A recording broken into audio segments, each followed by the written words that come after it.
이번 시간 학습할 학습 내용과 학습 목표입니다.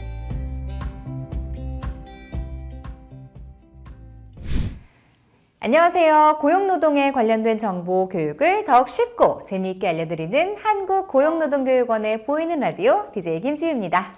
허지숙입니다.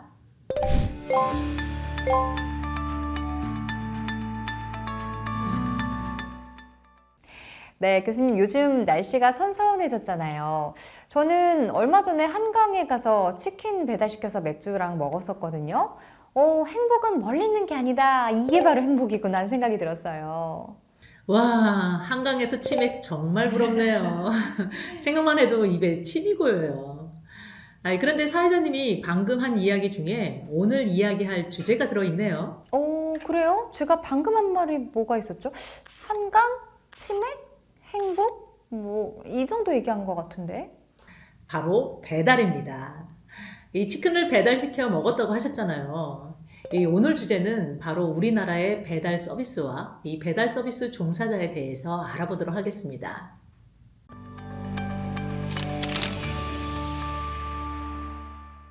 코로나19 이후 온라인 주문이 폭증하자 배달 대행 업체도 많아졌습니다. 그만큼 속도 경쟁이 붙었습니다. 배차가 안 뜨고 있습니다. 라이더들이 이 주위에도 상당히 많다는 겁니다. 대기 시간이 늘수록 배달료 수입은 최저임금도 못 미칩니다. 10,000원이라도 더 벌려면 위험을 감수하고 위험한 지역에도 가야 하고 쉽게 말해서 터널도 지나가야 합니다. 배달료 단가가 떨어지는 야간엔 한 건이라도 더 많이, 더 빨리 배달해야 합니다. 사회자님, 한국을 방문하는 외국인들이 깜짝 놀란다는 우리 문화가 있대요. 뭘까요? 아무래도 카페나 식당에서 물건을 두고 나가도 아무도 훔쳐가지 않는 시민의식 이런 거 아닐까요? 맞아요. 우리나라 치안, 이 좋은 편에 속하죠. 그거 말고 또 뭐가 있을까요? 또요? 빨리빨리? 이제 뭐든 좀 빨리빨리 하려는 경향이 있는데요. 제가 아는 외국인분들은 이런 걸 또 좋아라 하시더라고요. 이런 문화가 가장 많이 반영된 게 우리나라 배달 아닐까 싶은데요. 음식을 시키면 요즘은 정말 빨리 도착하잖아요. 외국인들이 이런 문화를 보고 참 많이 놀라던데요. 네, 맞습니다. 이 외국인들이 가장 놀라는 게 우리나라 배달 서비스라고 해요. 아마 늦은 시간에 음식을 시켜도 빠른 시간 내에 집 앞까지 배달된다는 것뿐만 아니라 아까 사회자님이 한강에서 치킨을 배달시켰다고 했잖아요. 이 외국인들은 야외에서 배달시켜도 정확하게 받을 수 있다는 것에 아주 큰 충격을 받는다고 해요. 정말 배달 빠르죠. 그런데 교수님 궁금한 게 있어요. 우리나라에서 이 배달 언제부터 시작된 건가요? 이 배달의 문화에 대한 역사가 생각보다 깊습니다. 정확하진 않지만 조선시대 실학자인 전북 고창 출신의 황윤석이 쓴 이제난고라는 기록물을 보면요. 1768년 7월 7일에 과거 시험을 본 다음 날 점심에 일행과 함께 냉면을 시켜 먹었다라고 기록되어 있기도 합니다. 네, 조선시대부터 냉면을 시켜 먹었다고요. 굉장히 재미있는 기록인데요. 우리나라 정말 배달의 민족이 맞는 것 같습니다. 자, 그러면 이 배달이라는 문화가 지금처럼 확실하게 자리를 잡게 된 계기가 있을까요? 아마도 1900년대 자전거가 보급되고 나서 중국 음식점이 보편화되면서 배달 음식 문화가 본격적으로 자리 잡기 시작했습니다. 요즘에 각종 플랫폼이 활성화되면서 배달 서비스가 급속한 성장을 이루게 되었는데요. 누구나 배달 서비스를 편리하게 사용할 수 있게 된 거죠. 불과 몇 년 사이에 배달 서비스가 정말 확충됐잖아요. 특히 음식 배달 없는 세상은 상상할 수조차 없거든요. 제 주변에도 저처럼 생각하는 분들 꽤 많아요. 그래서 얼마 전에 통계청에서는 도대체 사람들이 배달을 얼마나 시키는지를 조사한 적이 있어요. 음식 서비스 온라인 전용몰 거래액을 통계적으로 냈는데요. 2019년도에 9조 33억이라는 액수가 4년 뒤에 2023년에는 24조 8,400억 원을 기록했습니다. 정말 엄청나죠? 네, 진짜 어마어마한 규모네요. 그런데 4년 만에 거래액이 이렇게까지 급증한 이유가 뭘까요? 바로 코로나19의 영향이 가장 컸다고 봅니다. 그야말로 그때부터 배달업의 호황기라고 부를 수 있을 정도였거든요. 이 배달업 종사자 수도 약 2배가량 증가했고요. 배달 사용자인 저로서는 배달 서비스를 받으면서 편리함을 굉장히 많이 느끼거든요. 배달업이 호황기를 누리고 있다면 종사자분들에게도 좋은 점이 많을 것 같은데요. 근데 아니에요. 오히려 여러 부분의 문제점이 두드러지기 시작했습니다. 우선 이 배달 종사자들의 노동 환경은 좋지 않은 편이라고 합니다. 이 국토교통부의 실태조사에 따르면요. 배달업 종사자들은 월 평균 25.3일을 일을 하는데요. 실질 소득은 286만 원 정도밖에 되지 않았습니다. 일주일 중 6일을 일하고도요. 200만 원대 수익을 얻는 셈이에요. 노동 시간에 비해서는 임금이 굉장히 낮은 편이라고 볼 수 있겠네요. 이외에도 배달 서비스를 하면서 황당한 경험을 많이 겪는다고 하는데요. 자, 오늘은 저희가 새로운 코너를 준비했습니다. 바로 노사세입니다. 그들이 사는 세상이라고 해서 그사세라고 줄여 부르잖아요. 자, 그것처럼 노동자들이 사는 세상이라는 줄임말인데요. 직접 겪어보지 못한 노동 현장에 관한 이야기를 각색해서 짧은 드라마로 만든 코너입니다. 오늘은 배달업종에서 다년간 일을 하고 계시는 한 남성분이 겪은 이야기를 바탕으로 각색해 보았습니다.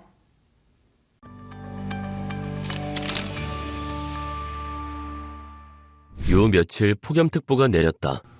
아스팔트 위는 뜨겁게 불탔고 밖에 잠깐만 나가도 온몸이 땀으로 뒤덮이는 날씨다. 사람들은 에어컨 바람이 없는 곳으로 나오는 걸 꺼렸고 더위가 기승을 부릴수록 아이러니하게도 배달 건수는 계속 늘고 운임까지 인상되었다. 정말 더워서 오늘만큼은 집에서 쉬고 싶지만 배달 한 건 한 건을 놓칠 수 없었다. 점심시간 배달콜은 계속 들어왔고 서울의 한 아파트에 들어섰다. 그런데 경비원이 나를 막아섰다. 어이, 이봐요. 잠깐, 멈춰. 네? 왜 그러시는데요? 아파트에 들어가려면 헬멧 벗고 들어가야 하니까 헬멧 벗고 얼굴 좀 보여줘요. 헬멧을 왜 벗고 들어가야 해요? 보안 정책 때문에 그래요. 헬멧 쓴 채로 엘리베이터에 타면 불편해하고 불안해하는 주민들도 많고요. 아니, 저는 배달을 하러 왔는데 뭐가 불편하고 불안해한다는 거예요. 이미 땀으로 범벅이 된 얼굴과 머리, 헬멧을 벗고 싶지 않았다. 하지만 경비원은 헬멧을 벗지 않은 이상 들여보낼 수 없다는 이야기만 계속해댔고 결국은 헬멧을 벗은 뒤에야 엘리베이터에 탈 수 있었다. 엄마, 이게 무슨 냄새야? 음식 냄새야. 엄마, 이 아저씨한테 나는 냄새야? 음식을 배달하시는 거야. 아, 그렇구나. 오토바이 타고 다니는 거 맞죠? 와, 멋있다. 맞아. 오토바이 타고 다녀. 좀 창피하긴 했지만 나한테 밝게 인사하고 멋있다고 해주는 아이 덕분에 기분이 살짝 좋아졌다. 그런데 8층입니다. 어서 내리자. 아저씨, 안녕히 가세요. 준우야, 너 공부 똑바로 하지 않으면 저렇게 고생하면서 사는 거야. 알겠지? 저에게 안 들렸다고 생각한 건지 아이에게 하는 말을 듣고는 기분이 정말 나빴다. 12층입니다. 아니, 배달시킨 지가 얼마나 됐는데 이제 와요? 배달콜 받고 바로 배달했습니다. 그건 모르겠고 빨리 배달해주세요. 다 불었을 것 같아요. 컴플레인 걸기 전에 다음부터는 빨리 해주세요. 뭐 저런 사람이 다 있어. 여보세요? 한식이냐? 오랜만이야. 잘 지내? 너 소식 들었어? 무슨 소식? 철인이 있잖아. 어제 새벽에 배달하다가 덤프트럭이랑 교통사고가 났대. 그래서 지금 병원에 있어. 뭐? 진짜? 상태는 어떤데? 안 좋은가 봐. 갑자기 네 걱정이 돼서 연락했어. 너도 운전할 때 조심해. 그래, 알겠어. 연락해줘서 고마워. 요즘 종종 이런 힘든 이야기들이 들려온다. 생활비를 벌기 위해선 도로로 나서야 하는데 오늘따라 발걸음이 무겁기만 하다. 네, 배달 종사자분의 노동 현장을 들여다보았는데요. 물론 친절하신 분들도 많이 계시겠지만 일을 하면서 저런 대우를 받는다면 요즘 말로 현타라고 그러는데 이 현실 타격 제대로 올 것 같아요. 맞습니다. 이 배달 종사자분들이 대하는 이 사회적 대우가 아직 많이 낮아요. 그리고 사연 내용에서도 나왔지만 이 배달 종사자분들이 교통사고의 위험에도 크게 노출되어 있습니다. 이 국토부에 이 배달 종사자들을 대상으로 설문조사를 했는데요. 이 그들 중 43%는 최근 6개월간 평균 2건의 교통사고를 겪었다고 합니다. 이 절반 정도 되시는 분들이 음식 배달을 하면서 교통사고를 경험했다는 거죠. 뉴스를 보면 배달하다가 교통사고로 숨진 안타까운 소식도 종종 접했습니다. 이 배달 종사자분들 중에는 젊은 분들도 또 많이 계셔서 더더욱 안타깝게 느껴졌어요. 네, 맞아요. 2021년 8월에는요, 이 서울 삼성동 성능역 사거리에서 이 화물차 운전자가 신호를 기다리던 중에 이 배달 오토바이를 보지 못하고 출발하면서 이 40대 배달 노동자가 그 자리에서 숨지는 사고도 있었습니다. 이 배달 노동자들은 이 프로모션과 건수 압박으로 인해서 주 평균 54시간 이상 일하면서 이 과로에 시달리고 있는 게 현실이에요. 자, 그렇다면 배달 서비스 종사자들이 보호와 존중을 받으며 일할 수 있도록 우리는 어떤 노력을 해야 할까요? 저희가 앞 시간에 이 노동 감수성에 대해서 배웠잖아요. 이 노동 감수성이라는 것은 단순히 지식으로 안다고 실천할 수 있는 것은 아닙니다. 어떤 상황이 주어졌을 때 결과를 예측하고 이를 해결하기 위한 행동을 하는데 더 큰 의미가 있습니다. 예를 들면 어떤 게 있을까요? 아까 배달 종사자분들이 이동 시간을 짧게 하려고 무리하게 운전을 하거나 아니면 신호 위반을 하면서 사고가 자주 난다고 했잖아요. 근데 그렇게 할 수밖에 없는 원인은 뭘까요? 아무래도 음식을 빨리 가져다 달라고 요구하거나 음식이 식으니까 좀 더 빨리 배달해 드리려다 난 사고들이 아닐까요? 네, 맞아요. 이 무리하게 빨리빨리 요청하면요. 배달 종사자분들이 마음이 급해지고 이 조급해져서 사고가 날 수 있다는 것을 먼저 인식하는 게 바로 노동 감수성의 시작이라고 할 수 있습니다. 음식 배달과 무관한 요구나 아니면 특정 배달 방법을 강요하지 않는 것도 중요하다고 할 수 있어요. 네, 그렇죠. 그런데 우리 사회에는 배달 종사자에게 도움을 주시는 따뜻한 분들도 많이 계신데요. 한 종사자분이 고객 덕에 기분이 좋았던 에피소드 저희에게 보내주셨는데요. 함께 들어볼게요.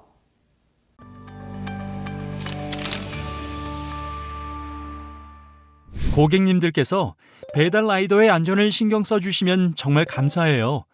마음도 좋아지고 세상도 밝게 보여요. 좀 더 책임감을 느끼고 해야겠다는 생각도 들고요. 말 그대로 보람차죠. 30분 내 피자 배달이 안 되면 할인해 주던 시절에 피자가 다 식어도 되니 안전하게만 와달라는 메시지를 적어주신 고객님이 계셨어요. 그때 정말 감동하였죠. 그래서 서비스도 많이 챙겨드렸고요. 배달 인생 20년 동안 제일 기억에 남는 고객님이에요. 배달 라이더를 친절하게 맞아주시고 여러모로 배려해주시는 외식업 사장님들을 만나면 정말 감사해요. 어떤 치킨집은 반갑게 인사도 해주시고 커피도 편하게 먹어도 된다고 해주시는데 참 감사하더라고요. 그런데 이런 업장이 별로 없어요. 배달 라이더를 위해 간식을 마련해 놓은 곳은 한 5곳 정도 본 것 같아요.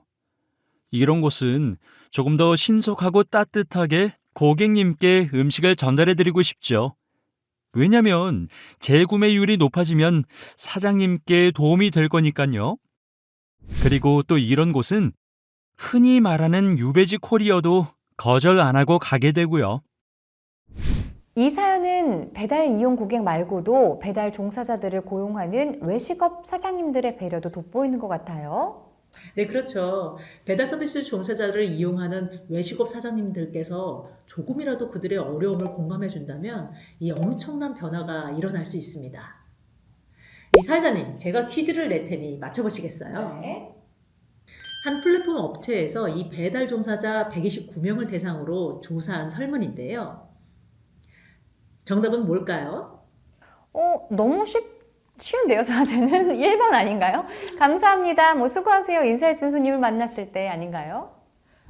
사실 4가지 상황 모두 종사자들에게 보람을 느낀다고 해요. 그 중에서도 특히 1번, 인사해주는 손님을 만났을 때 이 많은 종사자분들이 큰 보람을 느낀다고 합니다.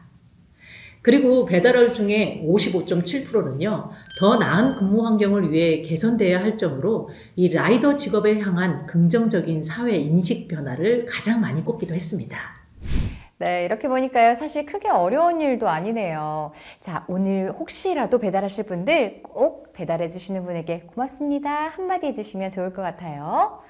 그 말이 우리 노동자분들에게 큰 힘이 된다는 것을 기억해 주셨으면 좋겠습니다. 자, 오늘 준비한 저희 이야기는 여기까지인데요. 자, 교수님, 끝으로 한 말씀 좀 부탁드릴게요. 노동 감수성이라는 게 무엇을 크게 실천하기보다는요. 만약 나라면, 만약 우리 가족이라면, 만약 내 친구라면 이런 생각으로 종사자를 대하는 것부터 시작하는 거 꼭 알고 계셨으면 좋겠습니다. 모두 함께 이 배달 서비스 종사자분들의 안전과 건강을 생각해 주시면 이 배달의 장점 그리고 편리함을 누리면서 우리의 건강한 사회를 만들 수 있다고 생각합니다.